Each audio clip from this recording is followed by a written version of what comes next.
as we discussed, this will be a little bit unconventional because I'm sure you're tired of answering all the conventional questions anyway. So I'm going to throw a kind of unconventional theory proposition about the film at you and just see how you react to it. Okay. And so I'll do my best. Okay. All right.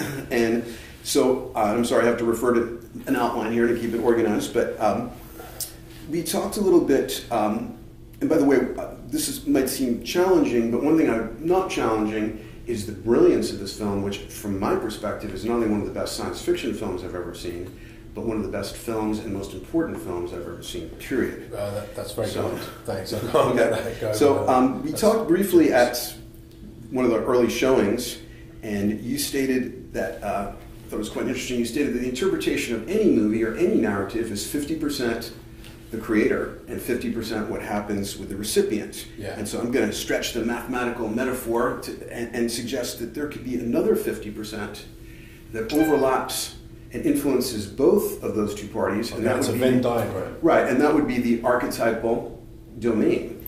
And of course, specifically... when you say archetypal, so I'm going to be...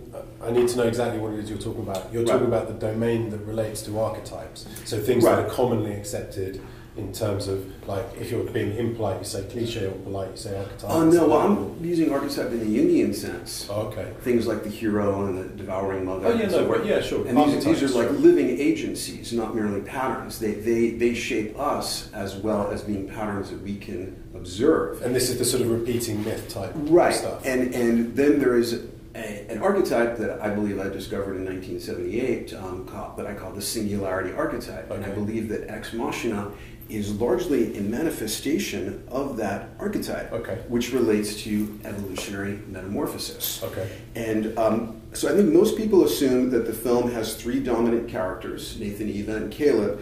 But what I'd like to suggest to frame this is that there's a fourth and more dominant character, which also best represents the archetypal domain and the unconscious, and that is the house. And the house as evolutionary crucible of the singularity archetype. And it functions operationally as the unconscious in that it is a paradoxical hall of mirrors that employs three specific things. Figure-ground reversal. You've got a phone call. Yeah, I know. Well, it's a text message. I should shut this out. Figure-ground reversal. Yeah. Misdirection, which is a conscious part of the film for sure. Yeah. And cognitive dissonance. And it basically creates a total reversal so that what begins as a Turing test aimed at Eva, the AI, turns into a Turing test, a consciousness versus mechanical test of Homo sapiens, which is personified by Caleb Smith. And with the name Smith, the most common last name, it suggests that he's an everyman, sort of standing in for the whole species. And for the audience. Right, exactly. Yeah, because Caleb is a surrogate for the audience in many respects. Exactly. At certain key points. And there are many brilliant ways in which that becomes more powerful in the course of the film, which I'll get into, hopefully. But so the house begins as a brilliant and paradoxical image system that is sort of like the outer manifestation of Nathan's character. And Nathan, in turn, just like in U.S. law, corporations are considered people. So Nathan is basically a corporate person. He represents these kind of seemingly friendly, seemingly unassuming, a regular guy kind of cool personalities. But underneath, just like underneath the house that looks so eco and friendly and unassuming at first, but as soon as he gets to the front door, which is sort of like a bank vault and has this intrusive scan, we begin to understand that the house is actually not this eco-friendly thing, but is a fiber-optically intense military-industrial complex that's going to invade privacy. So just to say, the only thing I'd want to add to that is just to not stop it at the boundaries of the house. Because the house exists in a landscape. And so what you have is you have this character stroke house, which I would agree with that. I mean, that the house does have a character and has a very particular role to play, which is like a character in some respects. It even talks at times. But it's contextualized within a landscape. And so some aspects of the character are thrown into relief by the landscape. You have a huge external world with it's an uncontrolled environment. Sky, glaciers, rivers, mountains, forests, and then what that does is draw attention to the degree to which this house is micromanaged and over-controlled. Right. And then also starts to disintegrate. Right, and especially with the huge waterfall, which is a dynamic landscape element. Yeah, an unstoppable power. Right, unstoppable force. Yeah. And so this is one of the themes, is that what looks like is what is set up, the house, as under the control of the ego, the corporate person, turns out not to be its own entity, and to be the one that actually breaks down the ego itself. And so so you have, the house has this persona of eco-friendly one side, military-industrial aggressive other side. And then what's also interesting is that we see persona masks on an illuminated wall inside the house. Yep. So that's pretty fascinating. And so Nathan seems to be the ruling ego in control of the house. But what the Singularity Archetype does, among other things, is it breaks down ego structures and patriarchy to create metamorphosis.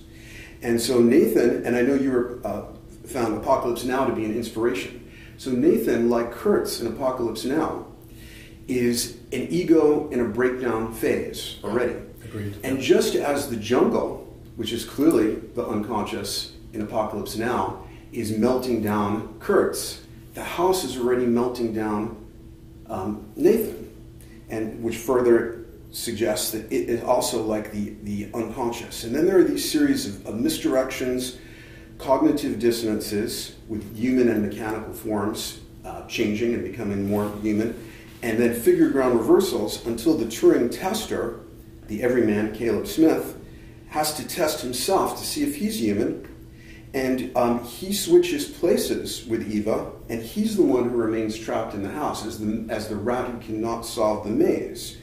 And so Caleb, the everyman, arguably fails the Turing test because he can't get for a specific reason, he can't get his sexuality to be more conscious than mechanical.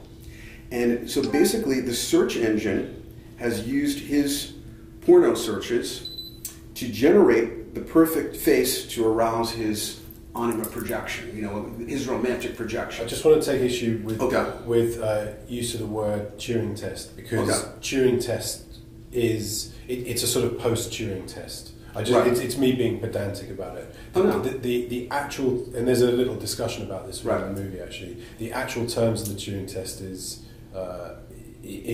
not really a test for sentience; it's a test for language in some respects. Okay, right. Which may or may not imply sentience, but anyway, yeah. Well, I mean, and obviously, human beings are supposed to be the definition of the successful passing of the Turing test, but yet within the deeper meaning, it's not so clear how much we pass it, because there are places in which our sentience is compromised by mechanicalness. And so... and also I think we probably just perceive, our conception of what the consciousness we have is may well be wrong.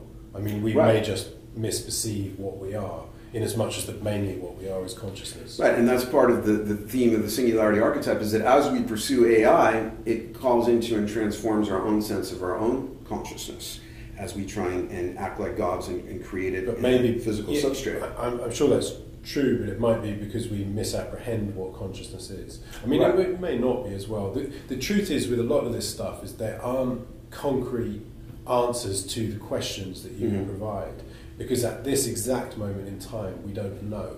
We don't know how consciousness works, and we don't know what sentience is in some respects, in some very broad respects. Right. But anyway. Yeah, and so it says so Nathan points out about, we have a type and we have a sexual orientation, and it's a dominant theme that controls so many aspects of our lives, and yet we don't choose it.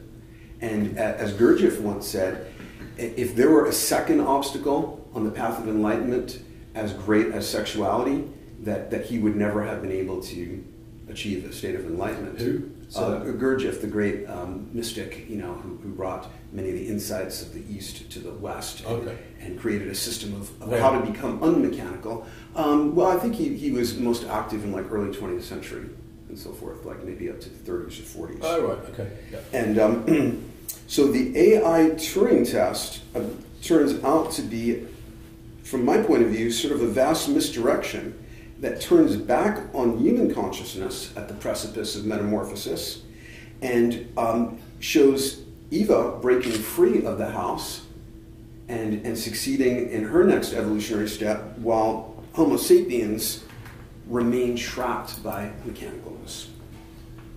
Cool. And one of the mechanical, one of the scary aspects of human evolution that's also picked up is that is psychopathy, the condition of being a psychopath. Right. And so the professional group that tests out as the highest in psychopathy, as they've tested this, are CEOs. Right, Nathan's exact job, basically. Yeah. And so we see empathy versus psychopathy, and we see that because a big theme going on, it relates even to the financial meltdown, is psychopaths as ruling the world. And so we see, how much are we empathic, and how much are we living in the corporate cultural, what I call situational psychopathy. Right. So it really, as much as AI is a central theme, I think that even more powerfully in some ways, it's turning this advanced Turing test on us